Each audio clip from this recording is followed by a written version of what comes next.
지금 미국 의학계가 발칵 뒤집혔습니다. 10년 동안 그 어떤 방법으로도 고치지 못했던 딸의 만성 기침을 하버드 의대 교수가 한국에서 가져온 단돈 3달러짜리 차 한 잔으로 해결하겠다는 충격적인 발언 때문인데요. 처음 이 소식이 알려지자 미국 최고의 병원들과 의사들은 말도 안 되는 소리라며 비웃었습니다. 심지어 세계 최고의 권위를 자랑하던 하버드 의대 내부에서조차 해당 교수가 딸의 치료에 눈이 멀어 드디어 미쳤다는 조롱 섞인 반응이 나올 정도였는데요. 하지만 얼마 지나지 않아 아무도 예상치 못했던 반전이 일어났습니다. 한때는 뼈에 금이 갈 정도로 기침이 심했던 해당 교수의 딸이 단 2달 만에 한국의 차 한 잔으로 씻은 듯이 나았다는 소식이 퍼졌기 때문인데요. 전 세계 연구비만 수천만 달러가 투입된 최신 치료법들이 전부 무용지물이 되자 과학자들은 저런 민간요법에 굴복할 순 없다며 집단회의를 소집하고 미국 SNS와 학계는 이걸 두고 치열한 논쟁까지 벌이는 상황입니다. 그렇다면 대체 해당 교수가 딸에게 먹인 차의 정체가 뭔지, 그리고 미국 의학계는 결국 어떤 결론을 내렸는지 함께 알아보러 가실까요? 안녕하세요. 저는 하버드 의대 호흡기내과 주임 교수인 마이클 스톤이에요. 어릴 적부터 숨쉬는 것조차 어려워하며 고통스러워하는 환자들을 볼 때마다 저 사람들을 살릴 방법을 꼭 찾아야겠다는 다짐이 마음 깊은 곳에 자리 잡았죠. 그 열망 덕분인지 지난 수십 년 동안 호흡기 질환, 특히 만성기관지염 분야에서 꽤나 이름을 알려왔어요. 그런데 지금부터 들려드릴 이야기는 저를 세계 최고 전문가로 만들어준 그 오랜 경력이 정작 제 가족 앞에서는 별 소용이 없었다는 참으로 아이러니한 경험담이에요. 사실 제 딸 에밀리가 지난 10년간 원인 불명의 만성 기침을 앓고 있었거든요. 그토록 많은 환자를 살려냈으면서도 정작 제 딸은 못 고치고 있었으니 의사로서나 아버지로서나 더없이 큰 좌절이었어요. 제가 처음부터 의대에 진학하며 호흡기 질환을 선택했던 건 아주 단순한 계기였어요.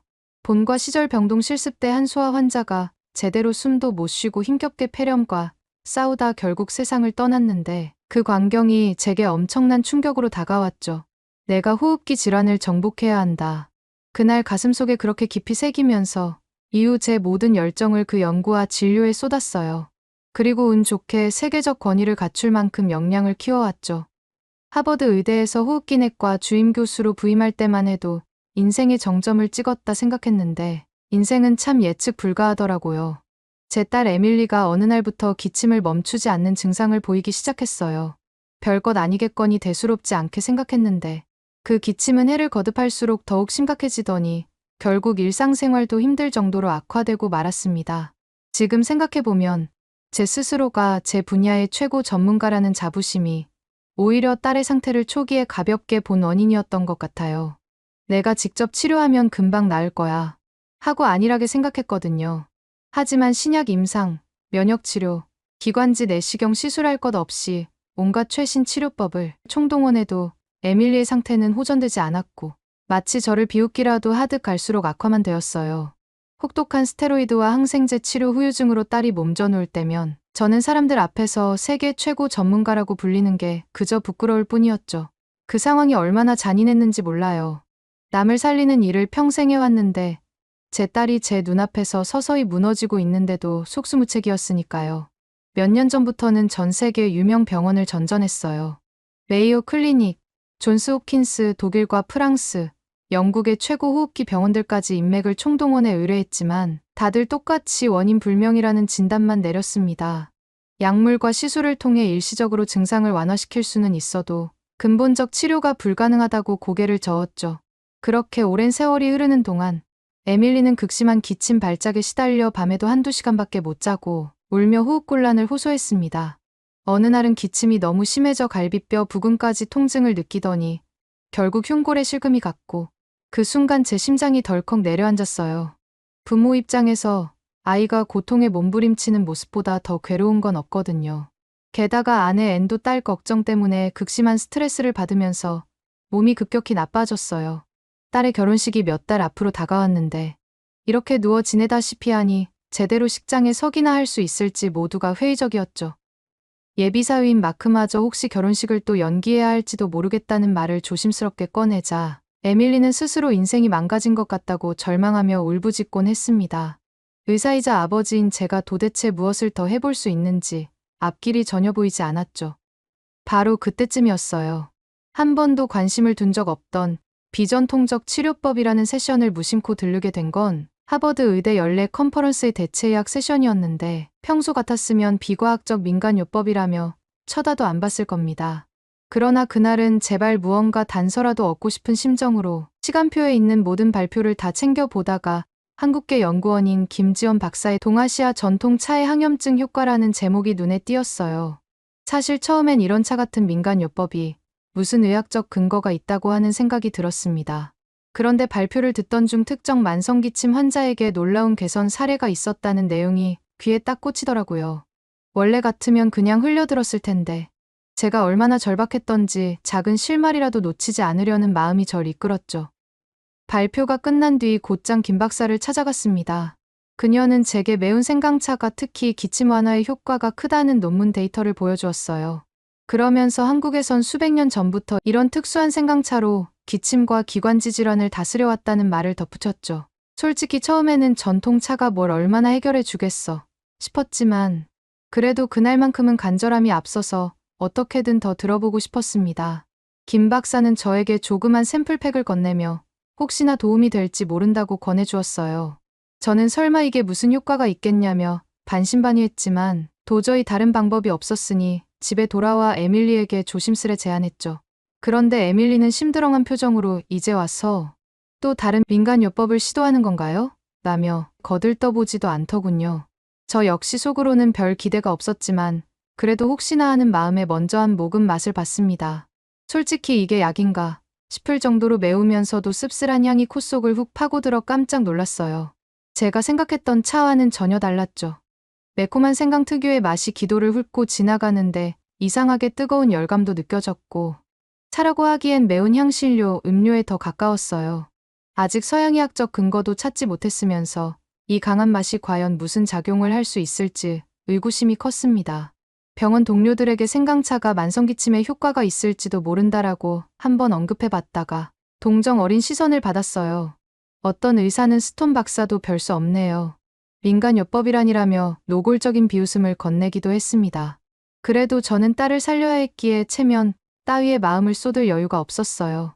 그러나 정작 당사자인 에밀리는 전혀 그 차를 마시려고 하지 않아 상황은 여전히 답답하기만 했습니다. 그러다 에밀리의 증상이 어느 날 밤 극적으로 나빠졌어요. 기침 발작이 하루에도 수십 번씩 찾아오니 숨을 고를 틈이 전혀 없었고 밤에는 거의 잠을 자지 못해 얼굴빛이 파랗게 질렸죠. 예비사위 마크가 다급히 연락을 해와 결혼식을 또 미뤄야 할지 모르겠다고 떨리는 목소리로 말했을 때 저는 비로소 이대로는 안 되겠다라는 각오가 들었습니다. 딸이 평생 꿈꿨던 결혼식마저 무너지는 걸 그냥 보고 있을 수 없었어요. 결국 김 박사에게 다시 연락해 생강차에 대해 더 자세히 알고 싶다고 요청했죠. 그녀는 아주 정성껏 생강차의 전통 제조 방식과 한국에서의 오랜 사용 역사를 설명하면서 단순히 마시는 차가 아니라 몸속 염증을 다스리는 과학과 지혜가 녹아있는 치유법이라고 강조했습니다.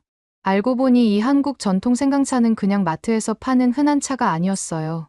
토질과 기후 조건이 맞는 특정 지역에서 자란 무농약, 생강, 도라지, 대추, 감초, 계피를 황금 비율로 섞어 며칠간 약탕기로 달여내는 등 굉장히 세심한 공정이 필요하다고 하더군요. 현대화된 공장에서 대량 생산할 수 있는 제품이 아니라 전통 방식대로 담그는 과정이 핵심이라는 설명이었습니다. 김 박사는 제 할머니가 직접 만드신 최상의 생강차가 있는데 시간이 허락한다면 한국에 오셔서 함께 제대로 시도해보면 어떻겠느냐고 제안했어요. 하루 이틀 마신다고 낫는 게 아니고 최소 몇 주는 장기적으로 섭취하면서 몸 상태를 조절해야 한다는 말도 덧붙였죠. 솔직히 처음엔 좀 황당했어요. 결국 이 차 한 잔 때문에 태평양을 건너 한국까지 가야 한다고 하는 생각이 들더라고요. 그러나 이미 서양의학의 온갖 치료법이 실패했고 딸은 결혼식이 임박한 상황에서 몸이 더 이상 버티기 힘들어 보이니 전혀 예상치 못한 결정을 해야 할 시점이라 여겼습니다. 평소 생강차를 아예 거부하던 에밀리조차 이번엔 결혼을 더 이상 미루고 싶지 않아요. 무슨 방법이든 다 해볼래요라며 눈물을 글썽였죠. 그 모습을 보는 순간 저는 그래 마지막이라고 생각하고 가보자고 결심했어요. 다만 2개월간 자리를 비우는 건 제 병원 업무에도 상당한 타격이었고 동료 교수들은 스톤 박사가 이러다가 병원 평판에 먹칠하는 건 아닐까라며 노골적으로 우려를 표했습니다. 그럼에도 저는 긴급 휴가를 끊어내듯 내고 아내와 딸을 데리고 한국행 비행기에 올랐어요. 사실 저도 갈등이 컸습니다. 의학 논문의 근거가 빼곡한 치료법도 아닌데 내가 이렇게 무모하게 움직여도 되는 걸까? 그런데 다행히도 절박함이 두려움을 압도한 거죠. 인천공항에 도착하니 김 박사가 직접 마중 나와줬습니다. 저는 당연히 서울 시내의 대형 한의원 같은 곳으로 안내받을 거라 생각했는데 그녀는 오히려 충청도 시골에 계신 할머니 댁으로 가야 한다고 했어요. 의아했지만 일단 길을 나섰죠. 몇 시간 차를 달려 도착한 곳은 푸른 들판이 한눈에 펼쳐지는 조용한 시골 마을이었는데 낡았지만 고풍스러운 한옥에서 100년, 아니 200년은 되어 보이는 오래된 한약 도서들과 약재들이 가지런히 정리되어 있었습니다. 김 박사의 할머니는 저희를 반갑게 맞이하시더니 에밀리의 맥을 직접 짚어보고 기침 소리를 유심히 들으셨죠. 그리고는 폐를 차가운 기운이 감싸고 있구나. 특별히 담가둔 생강차가 있으니 걱정 말고 마시면 된다며 편안한 미소를 띠셨습니다. 솔직히 현대과학적 장비 하나 보이지 않는 곳에서 그런 이야기를 들으니 이게 정말 효과가 있을까 하는 의심이 들 수밖에 없었어요. 온갖 전문 장비가 있는 하버드 의대나 메이오 클리닉에서도 그토록 못 찾았던 방법인데 과연 이곳에서 해답을 찾을 수 있을지 반신반의했죠. 그래도 이왕 왔으니 일단 부딪혀 보자는 마음으로 에밀리에게 할머니가 내어주신 생강차를 권했습니다. 에밀리는 처음에는 정말 난감한 표정이었어요. 이미 한번 맛본 전적이 있어서 그 맵고 쌉싸름한 맛을 떠올렸나 보더라고요. 결국 제 눈치를 보며 그리고 무엇보다 자신도 더 이상 물러설 곳이 없다는 절박함에 마지못해 마시기 시작했죠. 그날 밤은 사실 가족 모두가 피곤했어요. 장거리 비행의 시차도 겹쳐서 일찌감치 잠자리에 들어야겠다 싶어서 다들 방에 들어가려고 했죠. 그런데 갑자기 에밀리가 한옥방에 신발을 신고 들어가려다 소리를 지르고 난리가 났어요. 할머니가 거긴 신발 신고 들어가는 곳이 아니야 라며 등을 찰싹 때리신 거예요. 평생 누구에게도 맞아본 적 없는 에밀리는 눈이 휘둥그레져서 얼어붙었고 저도 순간적으로 당황해서 어찌해야 할지 몰랐죠. 급히 김 박사가 한국에서는 실내에 신발을 신고 들어가면 큰 실례예요라고 상황을 설명해 주었고 에밀리는 서둘러 신발을 벗고 방 안으로 들어갔는데 순간 아빠, 바닥이 왜 이렇게 따뜻하죠? 이런 시스템은 도대체 뭐예요? 라며 크게 놀라더군요. 온돌이라는 한국의 전통 난방이라는 설명을 듣고 딸은 바닥에서 열기가 은근히 올라오니 아늑하고 건조하지도 않다며 감탄했어요. 미국에 있을 때는 라디에이터나 에어컨 같은 강제적인 공기 순환 장치 때문에 공기가 너무 건조했고 그 탓에 기침이 더 심해졌다는 걸 새삼 깨닫게 되었죠. 놀랍게도 딸은 그날 밤 기침 발작 없이 무려 3시간이나 연속으로 잠들었습니다. 물론 3시간이 뭐 대단하냐 싶을 수도 있겠지만 에밀리가 지난 1년 동안 한 번에 1시간 이상 제대로 잠잔 적이 거의 없었어요. 그래서 저희 가족 모두가 그 3시간을 기적처럼 여겼습니다. 저는 혹시 심리적인 안정감으로 인해 일시적으로 잠들었을 수도 있겠다며 조심스레 생각했지만 차츰 에밀리의 안색이 밝아지는 것을 보며 가슴속에 작은 불씨처럼 희망이 피어오르더군요. 다음 날부터 본격적으로 이곳에서 생강차 관련 전통 방식을 배우기 시작했어요. 김 박사와 할머니가 직접 재배하시는 생강 비가림하우스로 안내해 주셨는데 무엇보다 토양이 남달랐습니다. 적절한 미네랄과 유기물이 풍부해 생강의 중요한 유효 성분인 진저롤 함량이 아주 높다고 하더군요. 제게는 그야말로 새로운 발견이었죠. 실제로 생강 성분을 연구한 논문들이 세계적으로 꽤 있긴 하지만 이곳에서 자란 생강의 진저롤 함량이 훨씬 높을 줄은 몰랐습니다. 제조 과정도 하나하나 눈으로 직접 보게 되었는데 생강을 깨끗이 씻어 얇게 썰고 도라지나 대추, 감초, 계피 등을 정교하게 배합해 몇 번이나 끓이고 숙성하는 작업이 정말 정성스러웠어요. 현대식 머신으로 간단히 뽑아내는 게 아니라 일일이 열과 온도를 세심하게 조절하며 사람 손으로 직접 다루니 품이 보통 드는 게 아니더라고요. 할머니는 차 한 잔에 마음을 담아야 몸도 함께 편안해진다며 완전히 전통식으로 만드는 과정이야말로 진짜 효과를 내는 핵심이라고 하셨어요. 저는 과학자 입장에서 이 차를 샘플로 채취해 성분 분석을 하고 싶어졌어요. 그래서 김 박사의 도움으로 서울에 있는 연구소에 의뢰했죠.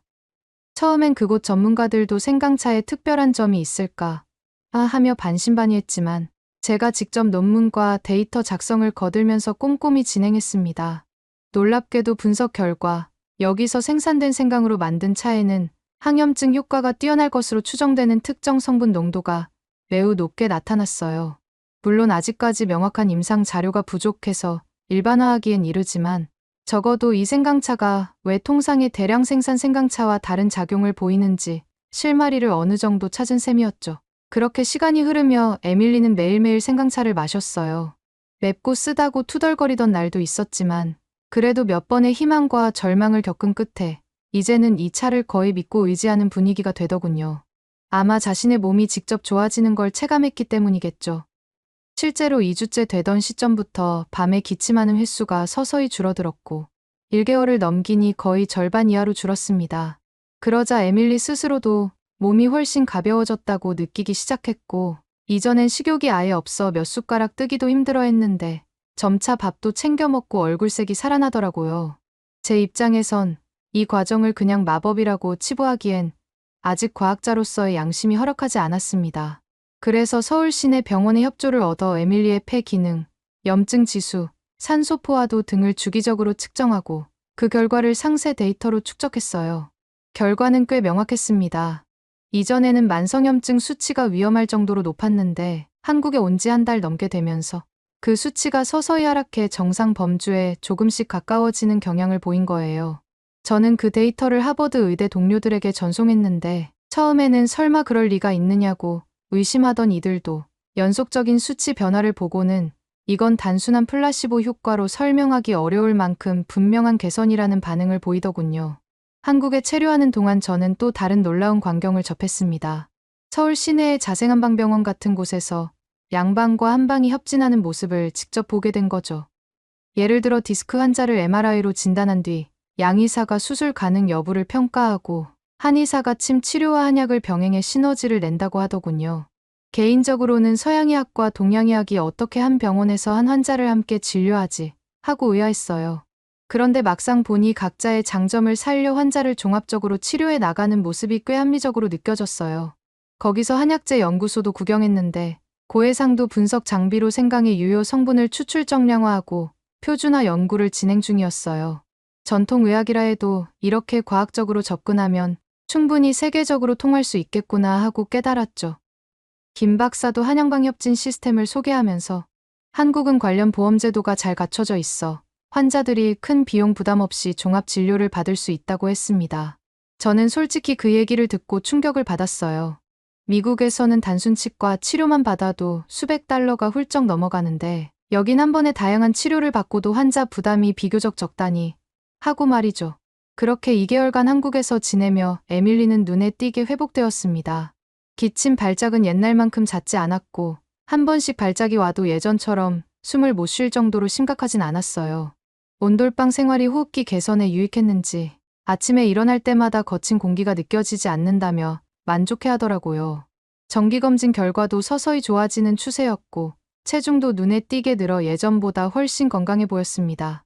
이쯤 되니 김 박사의 할머니는 이젠 대강 몸이 안정을 찾았으니 미국으로 돌아가서도 이 생강차 복용만 꾸준히 하면 결혼식 때 아무 문제 없을 것이라며 환하게 웃으셨어요. 정말 그 말대로일까 반신반의하면서도 딸의 눈빛이 확실히 달라진 걸 느낄 수 있었어요.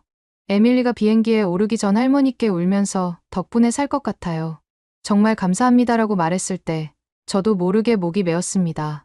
할머니는 오랫동안 저희가 마실 수 있게 직접 담가두신 생강차 팩들을 잔뜩 챙겨주셨고 자세한 레시피와 주의사항도 알려주셨어요. 김 박사 역시 함께 수집한 임상분석 자료를 제게 넘겨주며 미국 돌아가셔서 꼭 공식적으로 연구를 이어가셨으면 좋겠다고 말했고요. 돌아오는 비행기 안에서 놀랍게도 에밀리는 거의 기침하지 않았어요.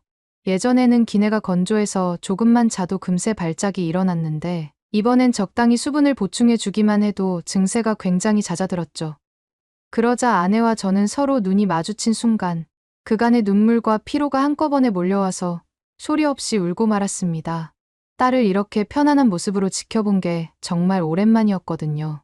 귀국하자마자 저는 먼저 하버드 의대 동료들과 병원 관계자들에게 한국에서 직접 목격한 일들과 수집해 온 데이터를 발표했어요. 처음에는 다들 믿기 힘들다는 반응이었죠. 어떻게 단순 생강차와 온돌 같은 전통 방식이 만성 기침을 억제할 수 있냐는 거예요. 하지만 딸의 전후 사진과 의료 기록, 한국의 한양방 협진 사례 등을 하나하나 보여주자 점차 그들도 제 말을 진지하게 받아들이기 시작했어요. 결국 병원 측에서는 이건 연구할 가치가 충분하다며 곧 대규모 세미나를 열어보자고 결정했고, 저는 김 박사가 보내준 과학적 자료를 토대로 한국 전통 생강차의 호흡기 질환 치료 효과에 대해 발표를 준비했습니다. 그리고 그 사이 마침내 에밀리의 결혼식 날이 다가왔죠. 이 결혼식은 여러 번 연기되어 온 터라 가족 모두 얼마나 간절히 기다려왔는지 모릅니다. 식당일 아침, 새하얀 웨딩드레스를 차려입은 에밀리가 저를 바라보는데 예전처럼 앙상하고 파리했던 모습이 아니라 정말 생기 가득한 얼굴이었어요. 체중도 많이 회복되어 뺨에도 혈색이 돌고 드레스가 너무 헐렁할까 걱정했던 때가 무색할 만큼 건강한 자태로 빛나더군요.